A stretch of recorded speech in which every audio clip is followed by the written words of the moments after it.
So I wanted to share with you how some of this recovery stuff, this healing journey that I'm on and trying to coach others on, how it played out in my own personal life.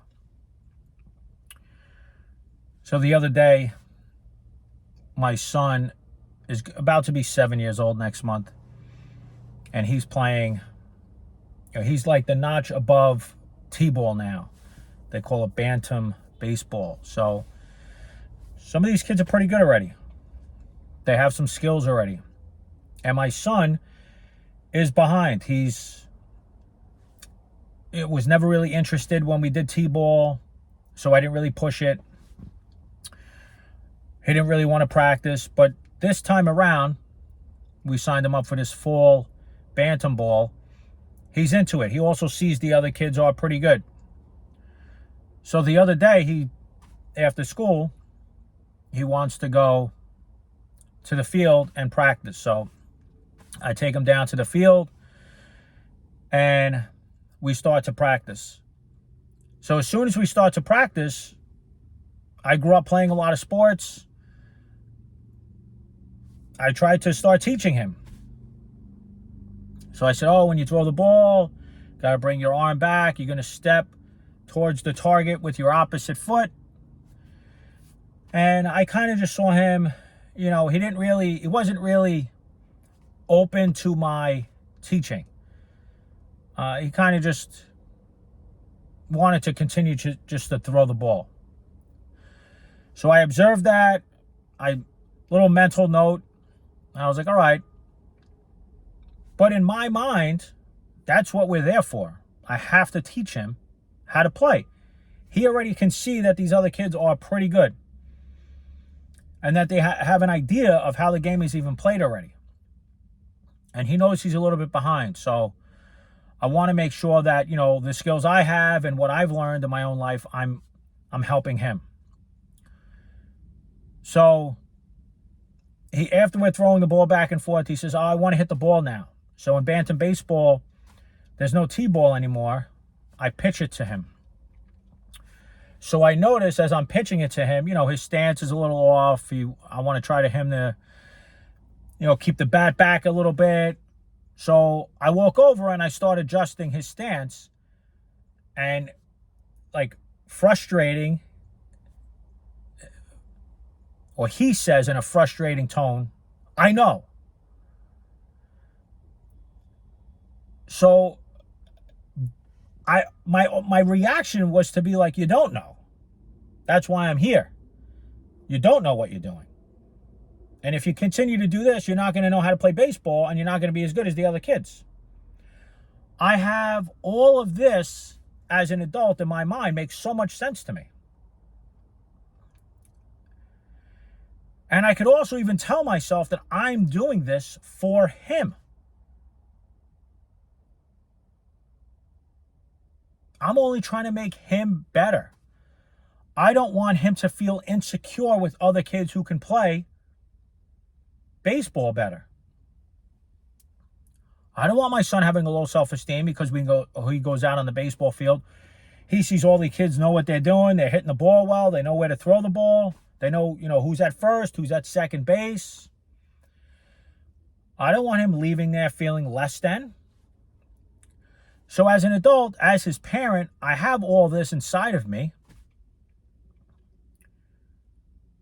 And I firmly believe it's because of the path that I've been on for a long time now.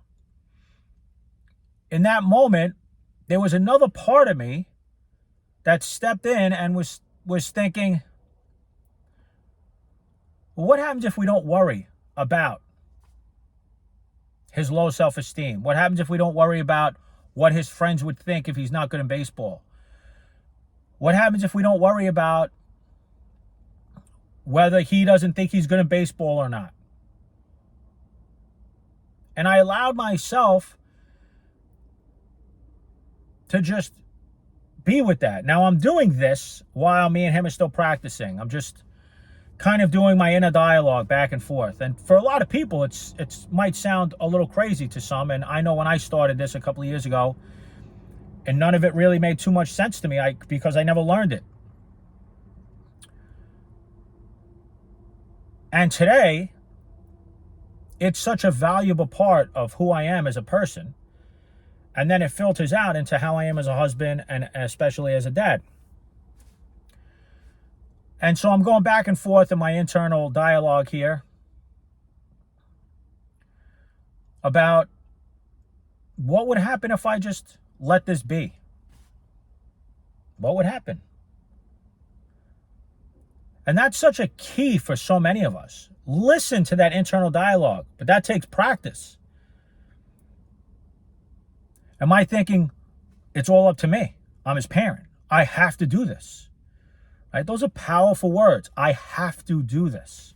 Putting a lot of pressure on that. Are you getting emotional as the parent? Are you getting frustrated back? He gets, I know, Dad. There's so many moments. And again, here and there, I understand a parent being upset. I'm talking consistently.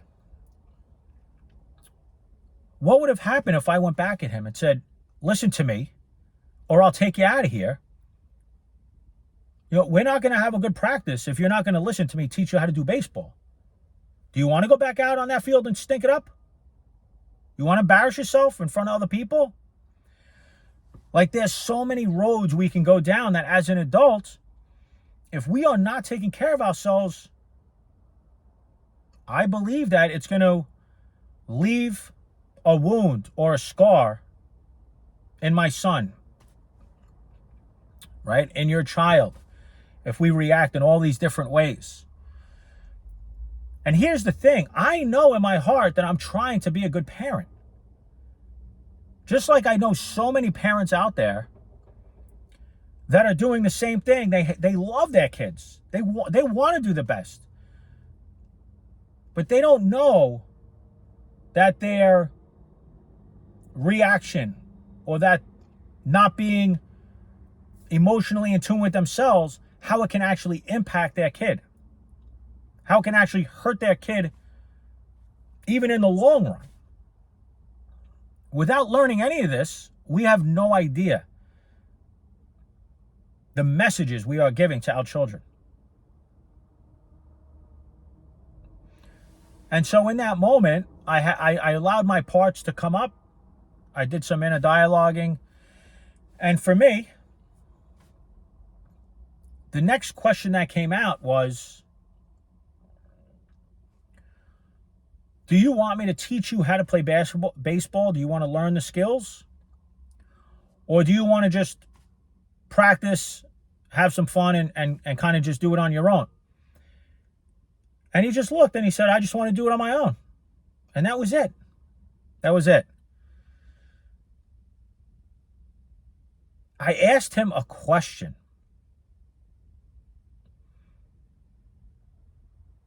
And he was able to respond calmly and say, I just want to do it on my own. I just want to play. I just want to practice.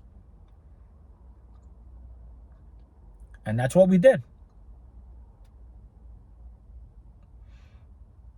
Were his skills perfect when we left? No. On Saturday's game or next week's game or the week after that, is he going to be the top kid in class, on the team? Is he going to be the best one? No. He's not.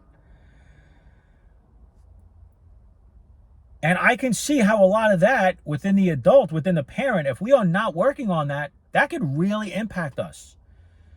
We almost, if our child is an extension of who we are or what we used to be, if the parent was a superstar athlete and the kid has to be that, or maybe the parent was not an athlete at all and saw how life could be if their child was an athlete, and so they put that pressure on them. But here was my realization and my awakening, right? It's just more proof over the past few years of why I do what I do.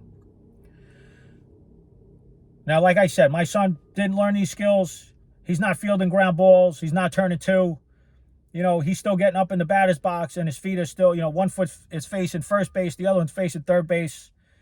and I'm exaggerating a little bit to make some humor here, but he has a long way to go. But he's 6. He'll be 7 next month. He's still very young. And yeah, I know that there's other kids there that are really good. I'm sure there's other parents that watch. And that's okay with me, because I am okay with me. I don't need my child to be a superstar athlete to validate who I am as a person. That's where my work, my self-worth comes in. So on the ride home, we get in the car, and I ask another simple question. I said, "How was it?" And he goes, "Oh, Dad, I had so much fun." And that was powerful. Like, could you imagine? Here I am, right, thinking like, I didn't teach him how to hold the bat correctly. His batting stance is still not perfect. Right? That perfection. You know, still throwing the ball, not concentrating. And here he was telling me, "Dad, I had so much fun. Like, I could just hear, I want to do this again with you." And that was really moving. And we got home, and he walks in, and my wife, his mom, is like, "How'd it go?" And he's so excited. Ma, I had so much fun. And then check this out. He says, "Ma, I hit the ball." It was nothing about his batting stance. He was just so happy that he hit the ball. And that he could share that with her. And he goes, "And I caught the ball too." And she says, "How many times did you catch the ball?" And he goes, "You know what? I caught the ball 2 times in a row," which he did. He caught 2 ground balls in the glove in a row. And he was so happy about it. And in that moment, it's like, that's self-worth that he's building right there. That's confidence. See, if I would have went down the road I wanted to go down, where I thought I was teaching him, a lot of it was more about me. And that's stuff I've learned over the years. And he might have walked out of that practice thinking, "I don't want to do this again." That was really frustrating. Maybe he had a lower view of himself, or lesser view of himself, after our practice. And I get it. We can't just do things that make us happy, right? I understand, right?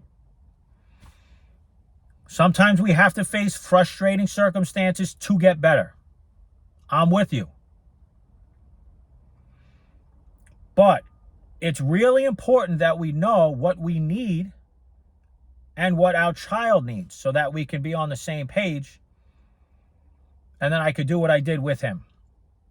My child didn't need to know all the skills just yet.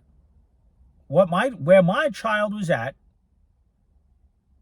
was just having fun, running around, running the bases, just playing with his dad, just hanging,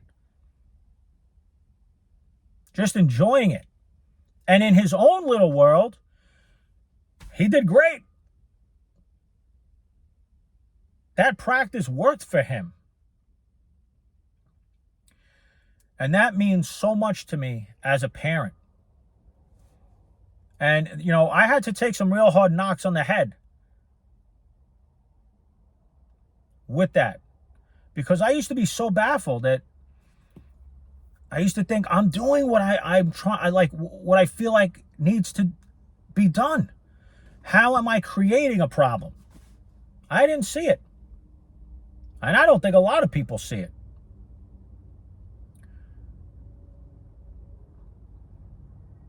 How we can have love and want to try to help and yet cause damage to someone. I mean, that's just But that's the thing for me, is that when I started to learn that, and I feel blessed that I enjoy learning this. I want to know where I'm falling short so that I can improve as a person. And those are moments that I could still be doing the old way of parenting, and it would just lead to my son being upset with me, frustrated, not wanting to practice with me again. And that's not what I want either. That's not what I value. See, what means more to me, and this is where, again, I've done a lot of work on things I value in life, on things I want in life, the difference between the two. And I value what's in here. And I want that for my son. I value it a little bit more than how he looks to other people on the baseball field.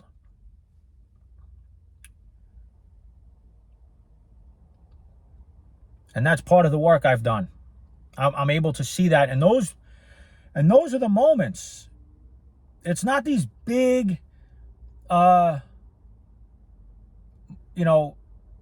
moments where it's like, oh, that makes sense to me now. Or where it's glaring at you. Oh, that's where I need help. It's these little, almost like, they're subtle. So many of these moments are happening in your day, and we're missing them all the time. And not even aware of it. So I'm happy to share that with you because I'm glad to be aware of some of this. I have a long way to go. I'm still on my journey. And there's a lot more for me to uncover, but it felt good hearing my son say how happy he was. And another part of my reflection on the ride home was that I started to get emotional. And, instead of doing something I've done in the past where it's like I don't deal with my emotions, or I think it's weird. Like, if I catch emotion, it's like, why am I being emotional right now? Like, what's wrong with me? I have that inner dialogue again that's like critiquing my own emotion. I just sat there with it. And I just thought to myself, wow, I'm getting emotional right now. I wonder where that's coming from. It wasn't a criticism. I wasn't bashing myself. I just genuinely was curious where that emotion came from. And again, in the past, we can have emotions come up and have no idea where any of this stuff comes from. We just get emotional for some odd reason, we think. We can't really pinpoint it. It just happens within us. And we either just aren't aware of it, we numb it, we just push it down, or we just keep on moving on. It's just a very, quick, fleeting emotion, and then we move on. But again, for me, and where I'm at, I was able to ask myself that question. Where is this emotion? What's bringing this up within me? What is that? And for me, I tell you, when I looked at my son, and it's because I've done some of this work in the past, I saw myself as a little boy. And it got me a little emotional because I almost wish I had what I gave my son in that moment. Without the frustration, without trying to fix me, trying to fix me, or what I wanted to do with my son right away is just fix him. I'm teaching. I'm trying to fix what you got going on so that you don't keep making these same mistakes. And I wish I would have had that. And it kind of just brought up that emotion. That sadness. And from where I'm at, I I know that was sadness. Years ago it was anger. That was the main emotion, anger. But as I spent the past few years working through anger and seeing what's underneath and allowing myself to have these emotions, I can be sad. To me, it don't make me any less of a person at all. In fact, I have really felt more strong within myself. I don't think that makes sense. More strength within myself. We're stronger as a person. I feel good about it. And I'm proud that I work through and I allow myself to feel sad. And then if I need to shed a couple of tears, I allow myself to go ahead and do that. And I don't shame myself. I don't feel myself of acting ridiculous. Get a hold of yourself. What are you doing? These are old thoughts. I just be with that emotion. And I just let it go. And I'm okay with it. I think it's very healthy, actually. And so I was able to see that my son had such a great time, and I had so many reflections that one of them was, it moved me to feeling sad about, kind of wishing I had that on a more consistent basis, where my parents or my dad just gave me the need that I needed at that moment.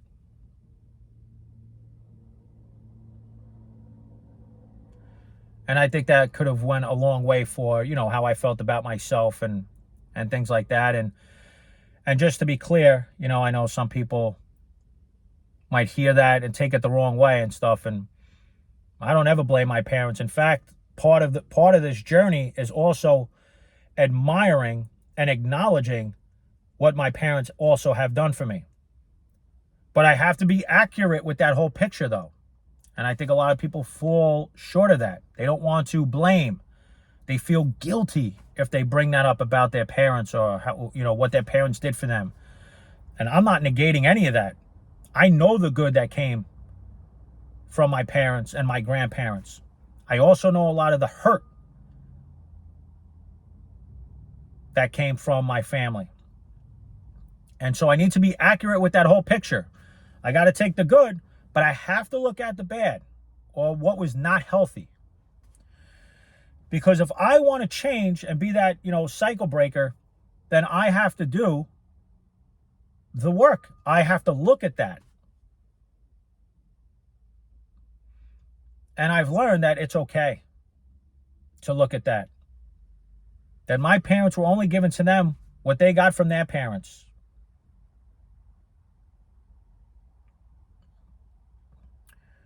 And so, again, I don't get hard on myself or, when I get emotional or if I say, I wish I had that.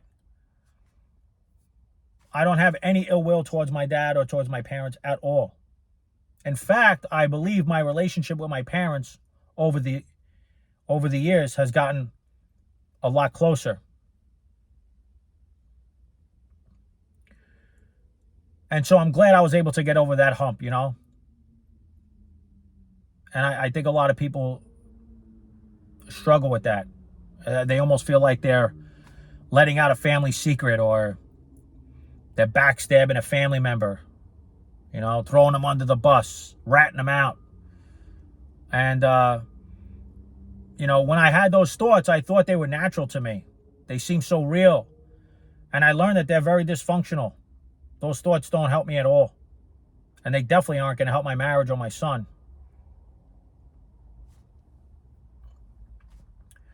And those thoughts showed me how much help I actually needed. They're not healthy thoughts at all. They're going to keep me trapped in the same unhappiness and trying to figure out what's out here, right? Trying to fix my son so I can be at ease. I am trying to meet my needs as an adult through my son. And that is unhealthy. That's codependence. That's dysfunctional. That runs deep. And I don't want to do that. My son deserves better. And so, yeah, I had to go back in my own life. And I had to start meeting those needs for myself that I didn't get when I was a kid. And there are ways to do that. And it's very transformational, I can tell you that much, that's for sure. Especially when I have those moments with my son like I had, that I just shared with you. And then all these reflections come in. I'll give you another insight that I had was too busy to take my son to practice. I got to work. We have to make money. I have to be at work. I'm busy. Whatever else. I didn't hit the gym yet. The gym, I got to get the gym in.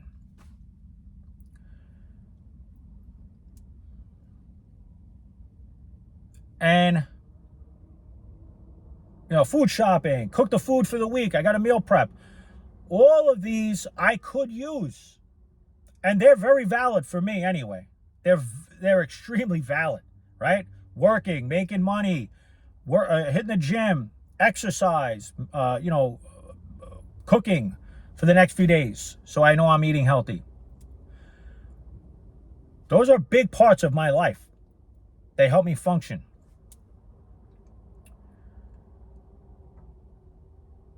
But again, what do I need? What do I value? What are my son's needs? What does he value? And I'm able to look at all the things that I think, and I was able to, in that moment, when I was talking with my wife about, what to do with after school and it's a nice day out, should I take him to the park and stuff? It's like, yeah, I'll make it work.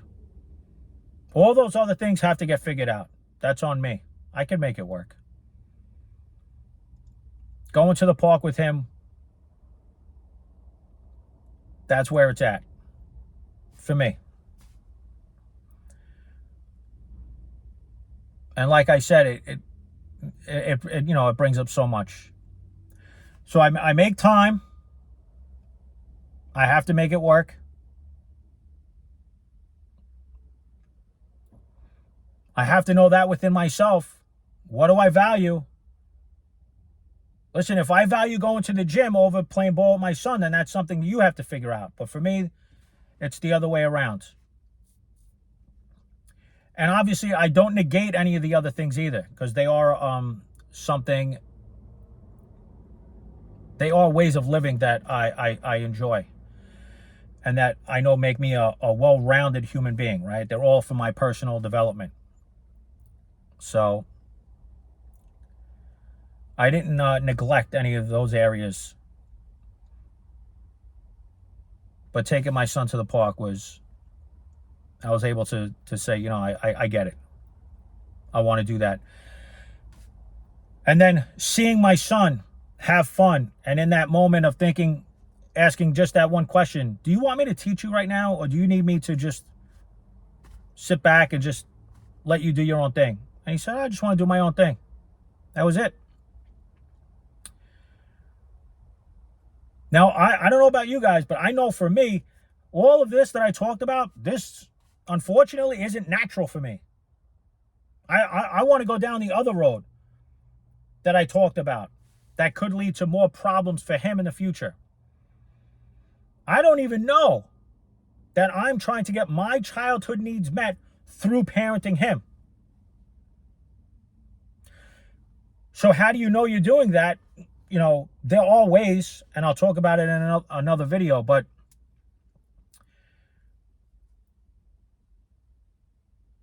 that was something that was a light bulb in my head,